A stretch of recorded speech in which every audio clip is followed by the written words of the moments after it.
Star Wars is a huge thing. Most people are casual Star Wars fans. The vast majority of people are just like, yeah, Luke Skywalker's cool. And you have these people who are watching it maybe because it's May the 4th or whatever reason they're watching it, or their kids are watching it.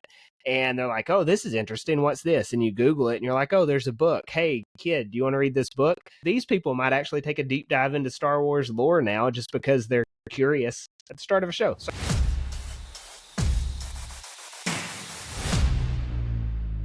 we're back. We're talking Tales of the Empire. We don't have Andor, which makes me wonder if we will also not have any viewers, but it's officially the off season. So and we're not talking Tales of the Empire, we're talking Tales of the Underworld. So Tales of the Underworld is the topic today. It just kind of slid in, like I feel like very under the radar with Andor, Celebration. Like there's Revenge of the Sith back in theaters. There's so much going on. And some of, like, if it were not for Andor, this would easily be like, man, was this the best Star Wars we saw all year? I mean, it is that level of good. So I'm really excited to talk about this because after last year's iteration of Tales, which I was not super crazy about, this was a nice little surprise for us. So Tales of the Underworld, if you're not aware, it's Asajj Ventress story and it's Cad Bane story. So we'll start off per the usual on this show. We will rank it, but we're going to rank it by arc versus the story as a whole because it's two separate stories. So we'll go same order as usual. Kevin, Asajj Ventress order or ranking out of 10. Asajj's story, I'll give it an 8. I enjoyed it. I didn't think it was anything like groundbreaking, but it was good to catch up with her and kind of it seems like how we end up with her in Bad Batch. So yeah, I enjoyed it. It was interesting. I liked the interplay with the characters, and so I really enjoyed it. I didn't have any major qualms with it, but it wasn't anything that blew me away either. So, but I liked it. Solid 8. That's what I'd give it. That's where I'm at too. Ryan, I'll let you go first. Asajj, I really liked it. I mean, yeah, I guess rewatching it, I could see why. I mean, I don't know if you guys are thinking Cad was better. Yes, that's what I'm thinking. Yeah. I'll go with a 9 because I still really liked it the second time around. It was still really good. That's for fair. me. Yeah. Yeah, I think I'm gonna go 8 as well at the absolute lowest for Asajj. Just very solid story. It was fun. Felt like animated Star Wars. You know how it's supposed to be. It's got kind of its little silliness, but it's also got its action, its deep parts.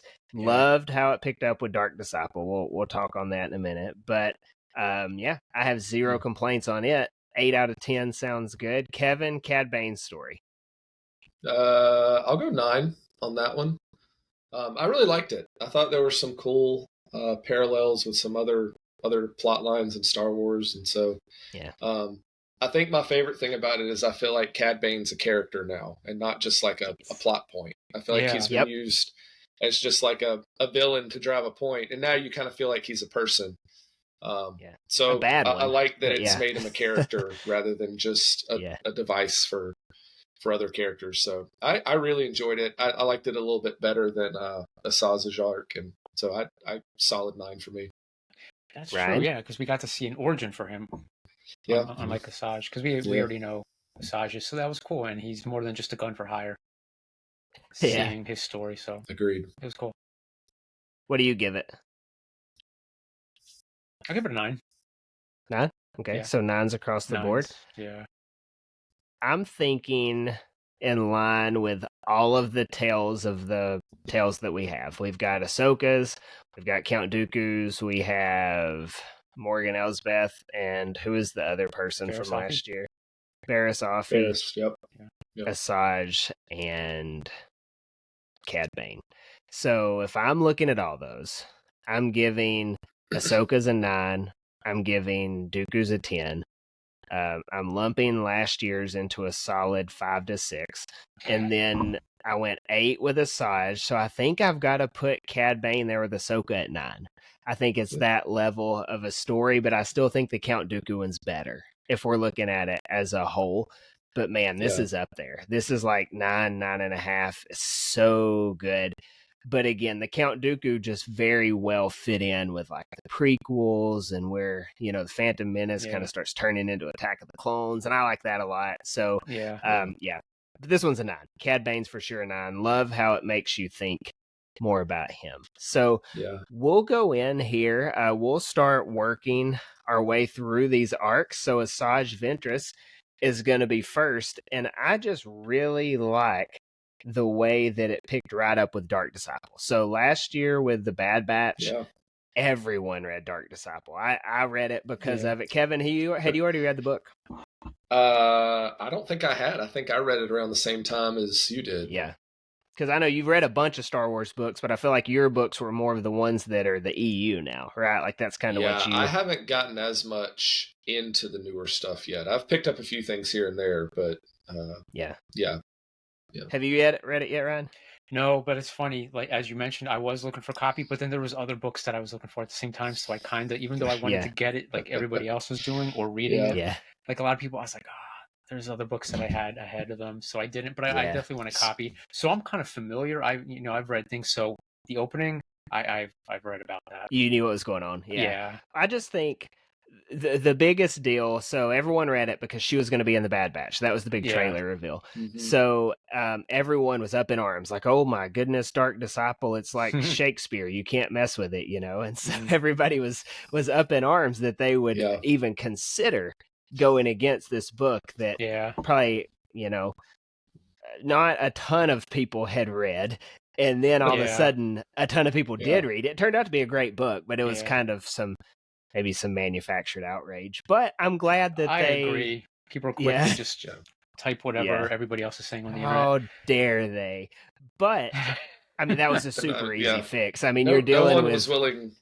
No one was willing to wait. Like, they just jumped to a conclusion. That's how it is. Was going to ruin everything. You see an image or the announcement of a show, and a portion of the fan base just freaks out. They hate the bookish fandom. No, they really not the Night Witches or whatever, the Night Sisters, and the World Between Worlds is like the Star Wars cheat code where they can pretty much make anything work if they want to. And so that's what they did here. It's like, hey, Asajj was dead, but hey, she chose not to be dead. And I'm completely cool with that. That there was like even a little bit of... I'm really happy that they added a stipulation to it where it was like, okay, you can stay with us, which is cool because your whole family's here, or you can go back. But if you do, you can't have Quinlan. And so I love that, yes, she did go back, but it wasn't cheap because that could be a very cheap thing, right? Like you could easily just resurrect her back in and it'd be good to go. So really appreciate that they kept that story while also not just throwing away the heaviness of it either. Like she dies at the end of Dark Disciple and she sacrifices herself for Quinlan and she's still never going to get to be with him. Yeah. Regardless. So it keeps the heaviness of it. I thought that was a great choice. Yeah, for sure. Otherwise, I like the... Yeah, I like this. It was gutsy, I thought. Because, I mean, I had... Brittany was sitting there watching it with me and I had to pause it and explain because she had no clue what was happening.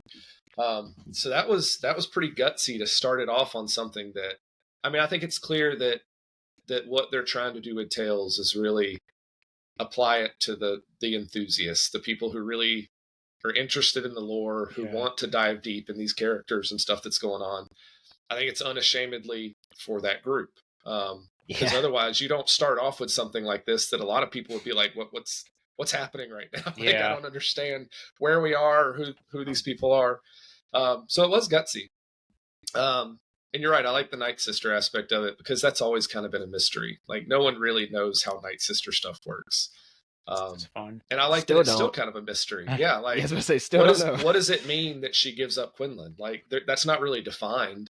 And I like that because it still leaves this whole aspect of how their magic works just a big mystery. So I like the start of it. Yeah.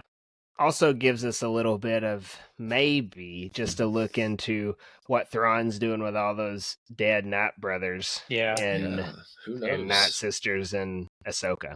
You know, they don't all have to stay dead. They're going to go throw them all in the water in Dathomir, and they all get to choose whether they want to miss their true life's pleasure or stay dead. So, assuming they're going to come back to life, right?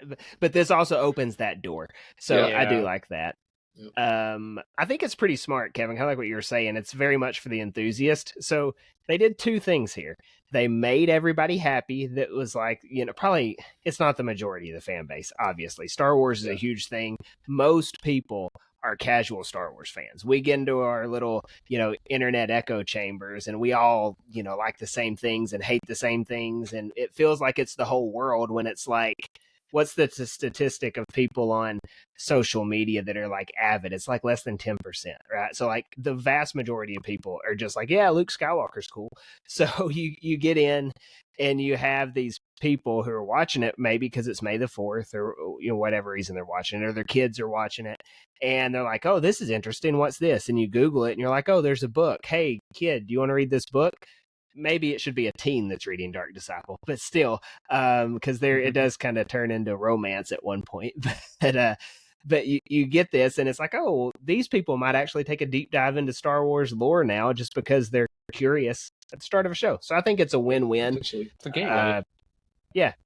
Star Wars is definitely a gateway, right? As we all have collectibles behind us, except Kevin. Kevin's good about that. So you go from there and you see that her mundane life is she's kind of like a bouncer for essentially getting people off world, right? Like it's like a transport agency or something. Yeah, essentially the airlines. Yeah, so you talk about boring. Like she's a TSA agent. Yeah, that's basically. It's funny. Yeah. So, but it's cool because she's like, I mean, she's still pretty bad. She's messing people up that are trying to be scoundrels. But in true Star Wars fashion, the Force kind of finds a way. Yeah. So this kid's trying to do his Jedi mind trick, and Asajj picks up on it pretty quick, and so that ropes her right back into the action. Yeah. She's with him, like very noticed. So she's fighting the Empire. There's an Inquisitor. I thought it was a lot of fun that first episode. Yeah, it was. Yeah, I liked the humor right off the bat. Like, it is funny when that kid's trying to use, the Jedi mind trick, and the conversation and dialogue between them is pretty playful and humorous through a lot of the arc, which was, man, coming off of Andor, it's almost like comfort food in a way. I think I told you, like it just feels like it's back to like traditional core Star Wars. Everything. Don't get mad at me. I'm not saying Andor is not Star Wars. So what you mean is it's everything that makes Star Wars Star Wars. Kevin, the galaxy is watching. They will come after you. Yeah, they will. You have to edit this out. Well, no, Andor is Star Wars. I will not edit this out. Listen, I will not edit this out because, listen, I love Andor. It is so good. Yeah. My attention span is more along the level of the stuff for simple people because I am simple people.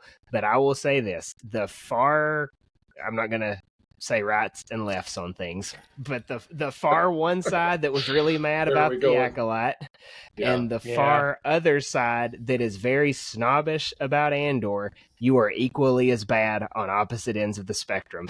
I'm starting to feel like a rare fan because I genuinely enjoy it all. So I'm kind of like, you are a rare fan. That's a great place to be, right? Like, it's good and bad because I get attacked. So that's why I stay away from the comment section. Yeah, people are people. Listen, Andor set out to tell a good story in the Star Wars universe. It didn't set out to be Star Wars. Yeah. This was just nice because it's back to feeling really like Star Wars. So there's just a comfort nature to that, just between the characters and, like I said, kind of the humor. So it was really it felt really good to kind of just sit back in something that wasn't so like anxiety inducing and so high stakes. Yeah. So it was fun to come back to something like this after Andor. It's like mindless fun for Star Wars. Like you pop in and enjoy it. And that's Star Wars too, right? There's no room for the elitism of all these different sides of the fan base. Yeah. And I think when Star Wars, and again, all of it's great, but when Star Wars is like this, it's really when Star Wars is at its best, right? It's fun. It's like nothing too I mean, I know there's a lot of real world stuff in Georgia's Star Wars too, but it's a good place to get away, right? And there's still those tones of like the Empire is still bad in this show. And there's still like, obviously it's the underworld. There's some shady stuff going on, but you can like get out of the real world and get into this. And it's like, oh, that was a big, relief of an hour and 15 minutes. That was awesome. So I appreciate how they did it in these two stories. Now, Ryan, what did you think about the Inquisitor fight that they had in this? I enjoyed it. I thought it was a lot of fun. Honestly, it was. I wasn't expecting it. To be honest, I mean, I don't know what I was expecting of it, but it was really fun. Yeah, it was really cool. Do we know anything about that Inquisitor? No, I don't think so. No, I don't. They're all just kind of popping up, which is fun. It's cool. Yeah, we do keep getting new ones, which kind of makes sense. Yeah. I mean, they're kind of being sent all over the galaxy. They're still hunting Jedi, so I don't mind it. Yeah. I didn't expect Asajj to be so rusty. Oh, you looked it up? Yeah, she was, yeah. I thought she would dispatch him pretty easily, honestly. So I was surprised when she had a hard time with him. Yeah. Maybe they had to show the kid skill. Just I like that the kid comes through. Yeah, I was going to say, she just kind of got pulled into that, too, you know? Like, a lot going on all at once. But I thought, as far as the animated combat goes, too, obviously hit its peak with the final season of Clone Wars. Like, they really... I think the budget was there for it. They did a lot of motion capture stuff with it as well. But this just looked really good. I don't know what it was about this particular one, but I thought it was like very visually pleasing the way they went about it. Definitely a step above everything probably outside of the final season of the Clone Wars. Like it was on par with that, I thought. Yeah. The animation, they are doing such a great job. It just keeps getting better and better. Yeah, it was fun to watch. It was clear what was happening. Like, there's not any point on screen where it's just like blurs and flashes, So it was good. It's getting really lifelike. I'll say too about this fight. Really, I wouldn't even say this fight. Both of these arcs were pretty kind of telegraphed, right? I mean, it was like it wasn't too much of a stretch to figure out what was going to happen. Yeah. As each of these went on, like, okay, the boy is somewhere else. Asajj doesn't have the lightsabers. He's probably going to make the save. And then he did. It was cool. Like we were wanting him to, and he did. And as we moved through the arc, at the end of it was kind of a giveaway too. I think I kind of felt that one coming as well. But really the middle and the end of it. But what's the boy's name? Do we know? Is it? I forget. I should have looked it up because I was wondering that too. Lyco. You're right. Yeah. I'm sure you guys have seen on the internet people's speculation on him. I don't know if you want to talk about that right now. He's Jod non-Alwood, right? That's what everyone says. That's what everybody's saying. That would be cool. Can he be? Well, I guess he can because Jod says he lost his master or whatever. So it could have been his person beforehand. Yeah. I kind of hope he's nobody. And he always changes his name. That's true. That is true. He doesn't seem jaded enough to become Jod. I feel like something else is going to happen for him to end up as Jod because he still seems pretty hopeful and pretty good right now. So I don't know. Maybe we're going to get a series for those two. Who knows? Oh, we're for sure. Yeah, I think we for sure. I think this was kind of paths again. Kind of in the way that the Bad Batch was a soft launch for Asajj being in Tales of the Underworld, which is a soft launch for the next Asajj and just series. Like I feel like the first arc with Bad Batch, that was like a big trailer or a big pilot or whatever. That's true. Yeah, that's a good point. So they keep doing it. Yeah, I think, and Asajj critically acclaimed as far as Star Wars fans go. Like, we all like her, so they'll keep doing more. But now you get this story keeps going, and she's getting him to the path. That's the whole deal, right? She's trying to get him to the hidden path. He lets her know that Quinlan is in it, or he's the one doing this, and so obviously she's very interested, which is kind of sad because she knows she can never like actually be with him too. But she goes, and they get with that one. What's that girl's name on the ship? The alien. I don't remember her name. The feeling. Yes. Starts with an R. So, yeah, I'm trying to find it, but it'll be a minute. But either way, there's like a lot of truth going on there, where that alien person, who also is not good, is shedding some light on Asajj to the kid, Lyco, by saying like she's only in it for herself, which is true. She's only in it for what's going to benefit her. Yeah. But what's going to benefit her ultimately is getting to Quinlan, right? So like the girl is right and wrong at the same time. Yeah. And so Asajj comes through and he kind of has his little crisis of does he trust her or not, which it has to be very brief in these little 15-minute episodes. So they have to kind of flash right past it. But long story short, they get to the path kind of quickly, right? Because you're only got three very short episodes, but they work through their whole little deal. They get to the path and then decide that they're not going to go, which I think again that sets up your next show. I love the idea there, the initiative they took to leave us wanting a little bit more. Absolutely, I like that. Yeah, it was. I do wonder, like, what the deal is with the Night Sister magic. Like, I wonder if, like, Quinlan doesn't remember her. Like, if that was, like, the past or something. Oh, that's interesting. I never thought about that. And I wonder if she knows that. And I wondered if, at the end, like, maybe she realized, like, she doesn't have to find him. Like, she has a better purpose now. Like, she's helped this kid. Because, to me, it is odd that she stops there and she's like, no, I'm not going to go see him. Because it doesn't seem like she physically can't, right? Like, like, is there a magic barrier preventing her from walking up to him? Right. He was I kind of wonder what the nature of that is. Like, is it that he wouldn't know her?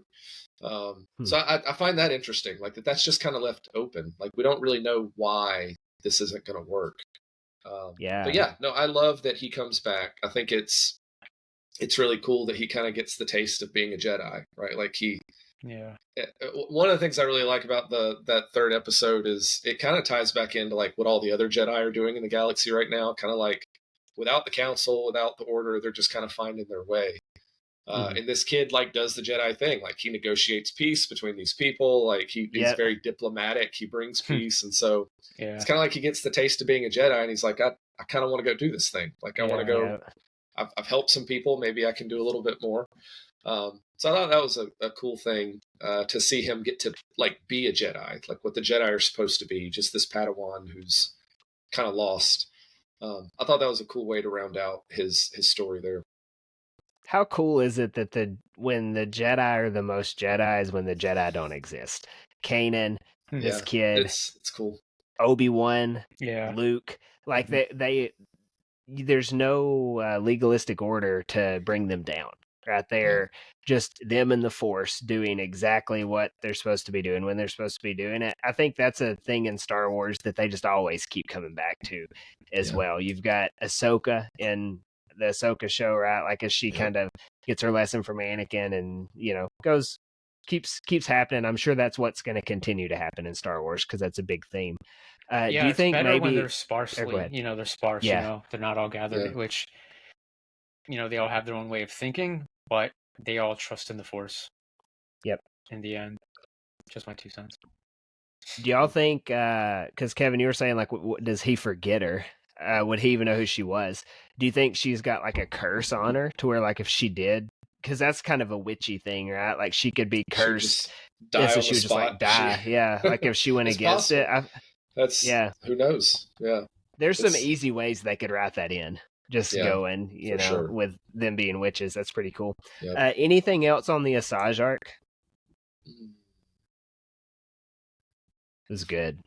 Oh, I did like the Separatist guy that they come across in that last episode. I feel like it ties back well with the Clone Wars, where they tried to kind of humanize like the Separatist and like it's not just a big group of evil people, and this guy who's still conflicted and doesn't know how to move on.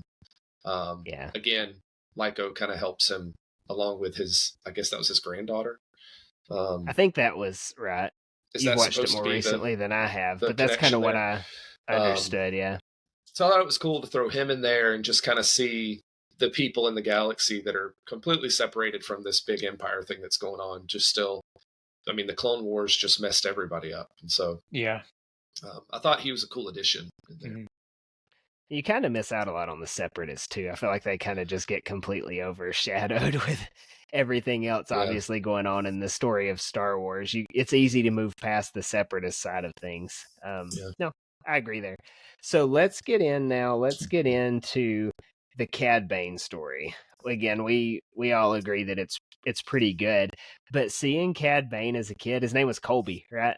Colby. It's kind and of Nero. not quite as intimidating, but just seeing that they're like two little kids on the streets that were mistreated, and they weren't really like looking for legitimate trouble. They were just kids getting into kid trouble, and trying to survive. Man, just they needed food, just surviving. Yeah. And I thought, like, you feel real sad when the people on the street are mean to them, right? Like, you can't associate with those kids. And then, like, when they do get the money from Cad Bane and they get to go to the candy shop, and the guy's, like, not necessarily nice to him there either. Like, this whole story just kind of pulls at your heartstrings. It does. I felt all so the bad. way through. Everyone's horrible to them just because they don't have anybody and they're just fending for themselves on the streets. It's good world building. And there's, for sure. Do you think they're on Duros? Like, do you think that's supposed to be the planet? Because you see a lot of them there. Yeah. I was just curious. Probably is. Yeah, I would assume. I like the idea about that because this is set. It's got to be set during the Republic, right? Like, this is back. It is before the Clone Wars, and so I like the idea that this is like Duros is like a core world, like it's right there. Yeah. And even then, like in this Republic, like in these core worlds, like people are struggling. Like it's not like being a part of the Republic is fixing everything for anybody. Like you kind of already see the cracks in the Republic there, with like just the way that the world runs. Like even in the worlds that are the core worlds. I thought that was a really cool, just little setting wise to put the story in. I mean, I was just thinking timeline wise, it's for sure at least a decade or so before the Phantom Menace, I would think. If not, I mean, we don't necessarily know how old Cad Bane is once you get into the Clone Wars, but he kind of looks old. So you assume. And I mean, by the time you get to like Book of Boba Fett, obviously he's super old by then. He was born 62 BBY. They make jokes about it. He was born in 62 BBY. BBY, yeah. Oh, okay. And so let's do our math. So Phantom Menace was 33 years before. Yeah, right? 32, 33. So this would have been roughly. Before. This would have been 20-ish years before the Phantom Menace. So I like that they explore it. I mean, we always want that timeline explored. So here it is. But they got money from that one guy that turns out to be Cad Bane's kind of leader or whatever. Yeah. Laszlo? What was his name? Takes him under his Laszlo? Yeah, Laszlo. Yeah, so he's like his leader, is his father figure in this story. And so they're getting money from him, but of course they kind of find themselves in trouble and they get separated as they get caught, you know. And such a bummer. It's super sad, like watching Cad look back at his friend Nero. Is that right? His name's Nero. Yeah. So watching back at him, and it's just terrible because one, like that's kind of a duel of the fates thing right there. Cad Bane goes into a life of crime, and Nero goes into a life of fighting crime from that time. So you get two very, very different stories at the end of that first episode, and then as you move into the second, you see those paths continue to go further apart, right? Yeah. So Cad is very much getting into the crime. They're back on that planet. Duros, is that what you said? It's Duro, yeah. It is Duro. Yeah. So back there, and Cad is there for they're all kind of there for, well, he's not there for revenge till the last episode, right? So what were they there for in the second one? I'm trying, because that's where the law guy there kills Laszlo. So they were there for revenge the second time as well. Yeah. So he just keeps going back for revenge. Mm-hmm. Yeah. So from there, Cad Bane ends up incarcerated, right? So he's got this woman that he loves, and then he gets separated from her. So he goes to jail. She kind of breaks his heart. And his buddy Nero is... Yeah, she does. And his buddy there, Nero, is a police officer on the planet now. Yeah. And then in the third arc, Cad Bane is out of jail, back for revenge yet again. Yeah. I thought the tension they built up in this last episode was really good. Like very Western movie. Yeah. The whole time you know what's coming. I mean, the whole time you know what's coming. And they still sold it perfectly. Yeah. Yeah, I think even from that first episode, like when they get split up, like it's kind of telegraphed that they're going to be on opposite ends of something. Yeah. But they do a good job of making the rest of it interesting. Like it is still really engaging, and so I thought they did a really, really good job with that. And then there's a little. I kind of wondered, what was the girl's name? I got it right here. Where do we go? Cad Bane's story here. Actually, no, I don't have her name here in my little little cliff notes. When he's back on the planet for revenge, and he's going out to confront the lawman, like she makes that comment of like, there's more at stake than you know. Yeah. And so I love that they kind of have that in there, because at the time I was like, what is she talking about? Because like, it's not like he's risking much more than just the two of them. And so you knew she was alluding to something else, which we find out later is this child. So I like that they sneak that in there in episode 2, where she's like, you're risking more than you know you are, or something like that. So I felt like it was really well planned out and really well executed that way.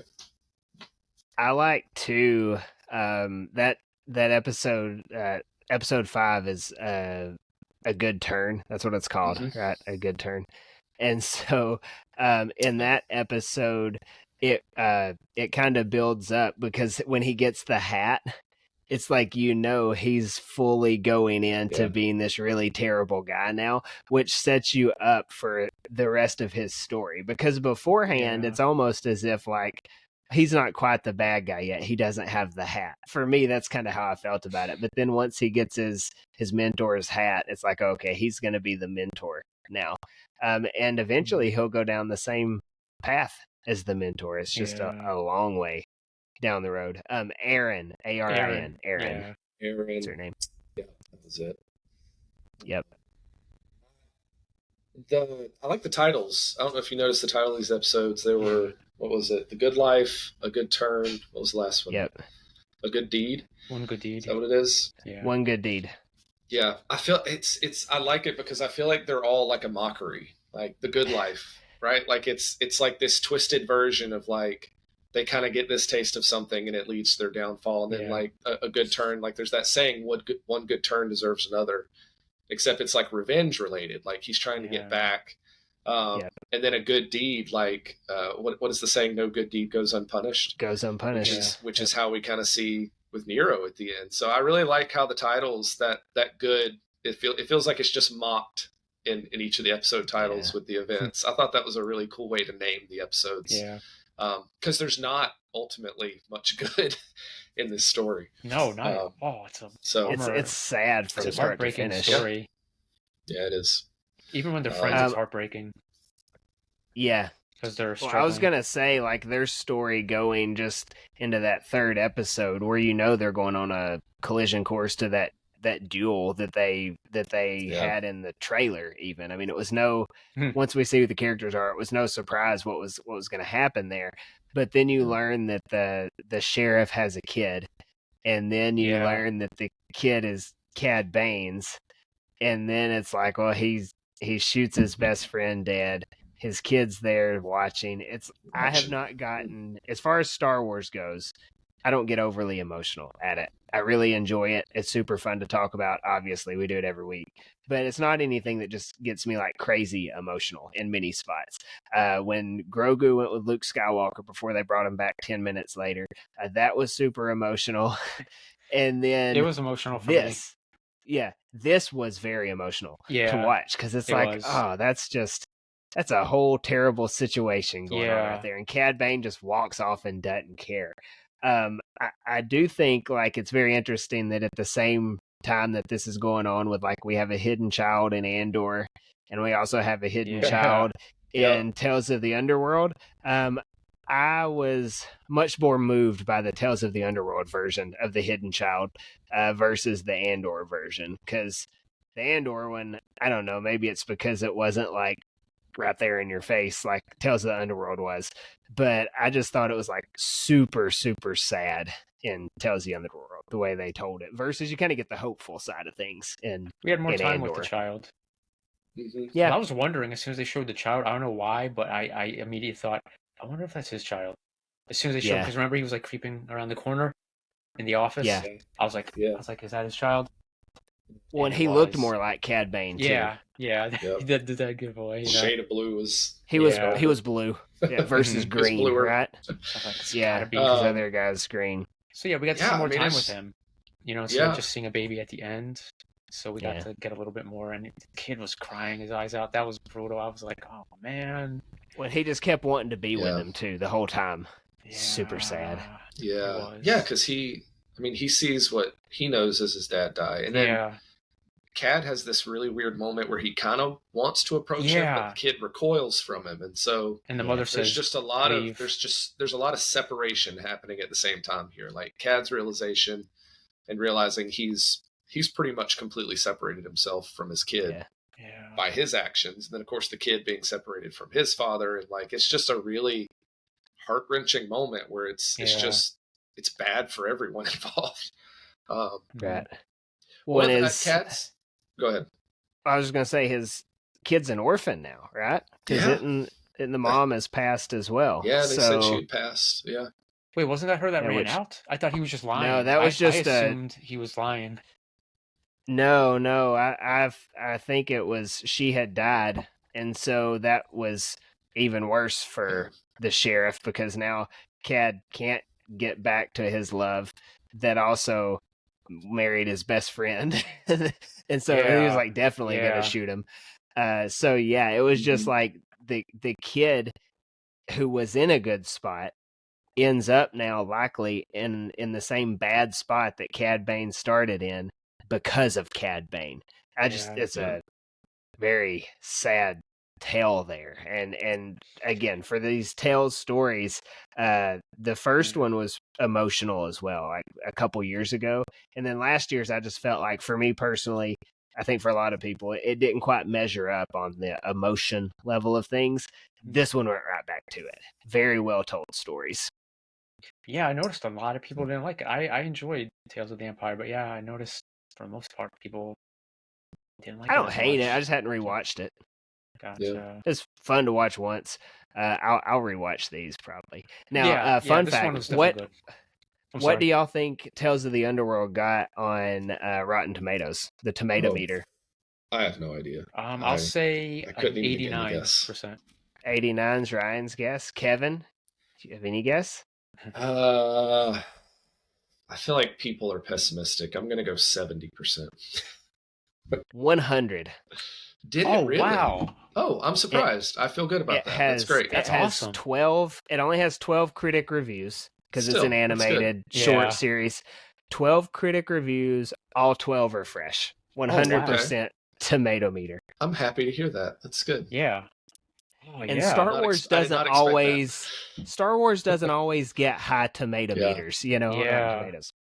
Not that that's what matters, but like it's good to see where critics are like, oh yeah, this is good. Yeah. The fan score was 75%, which if you get 3 out of 4 Star Wars fans to agree on anything, that's pretty good as well. That's a miracle. But critics is interesting though, because they're really hard on Star Wars. Critics most Star Wars. Fun television movies, things like that. I've learned. They're more into indie stuff. So Oscars. That is interesting. So I think speaks to it.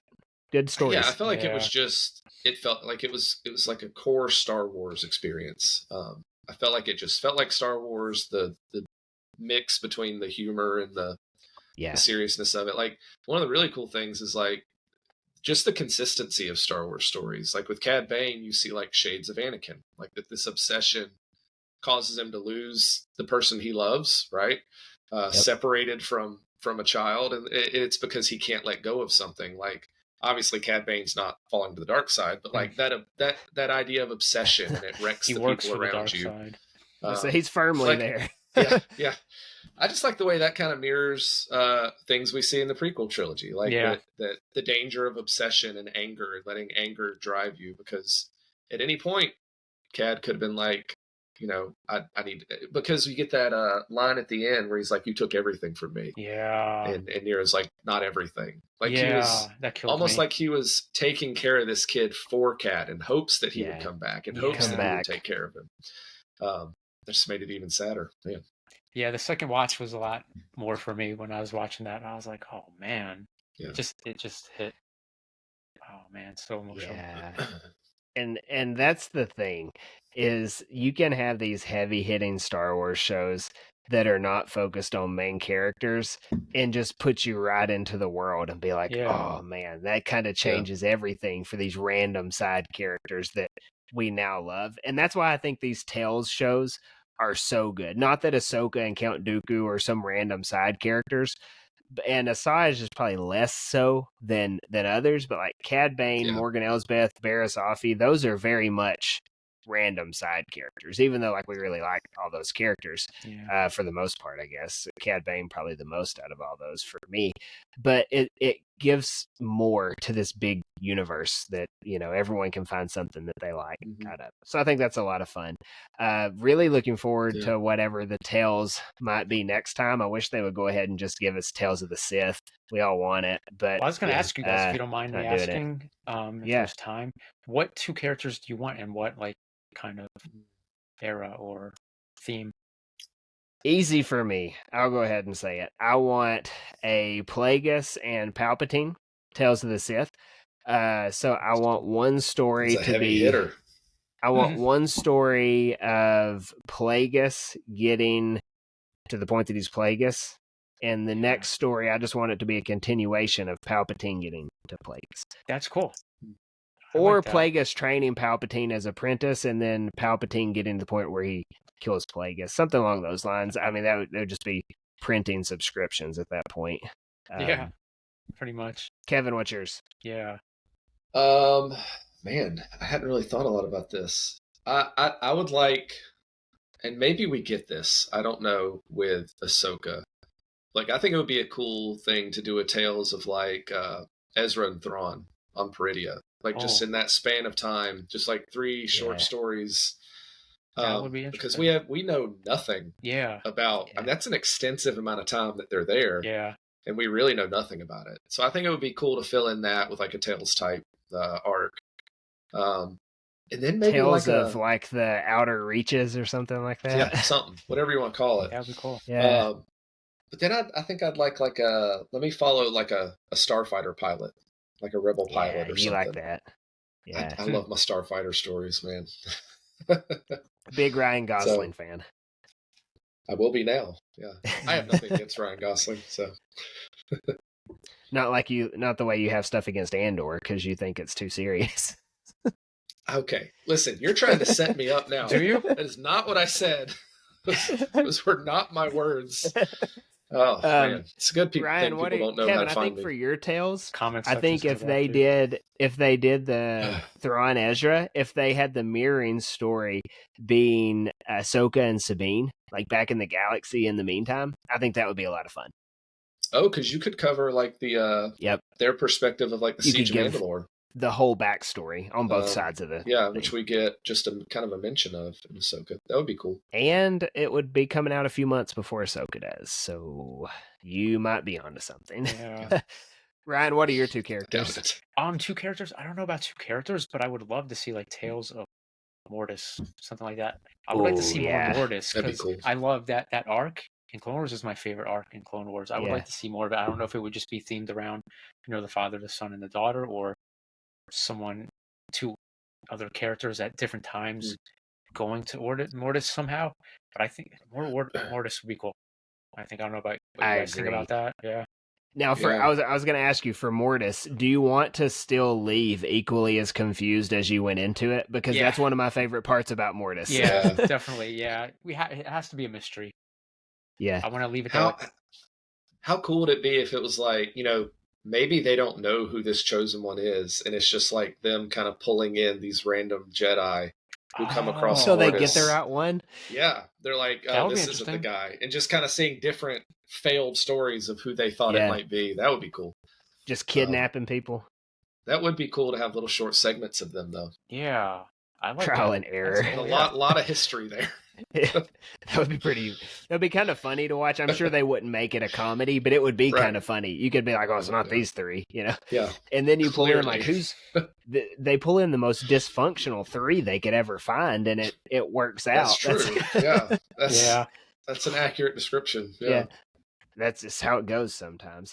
I think it would be cool to see like a post Clone Wars Mortis as well. Like where does it go after all this? I mean, we kind of have some ideas about where it goes and how it shapes into the Ahsoka story, but that would be another kind of setup that they could do, especially if they went with the Kevin route of Ezra and Thrawn outside of the galaxy, and you could have Mortis on this other side, kind of outside of the galaxy. We think, I don't know, it's kind of a weird thing, but not a main part of the galaxy. So that would be a cool story as well. Maybe we should do a story or an episode again on the potential tales we could possibly see. We do this every year and we never get it right. Yeah, that'd be fun to gather some ideas. Yeah, we'll have to put that on the agenda. Now, going into next week's episode, if y'all are cool with it, I think we should start the celebration announcements. There's quite a few to run through. There's the Darth Maul. There is the Starfighter that's going on.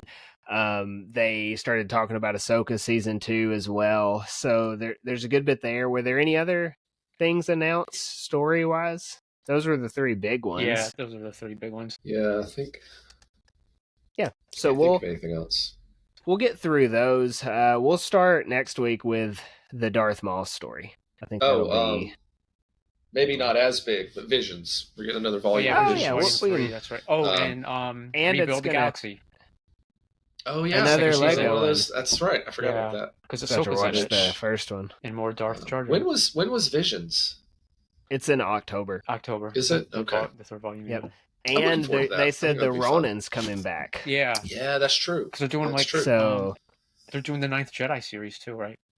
They announced that. I did hear something about that. Yeah, based on the Ninth Jedi. Based on the from Visions. Yeah, I did hear that. So there's gonna be that series.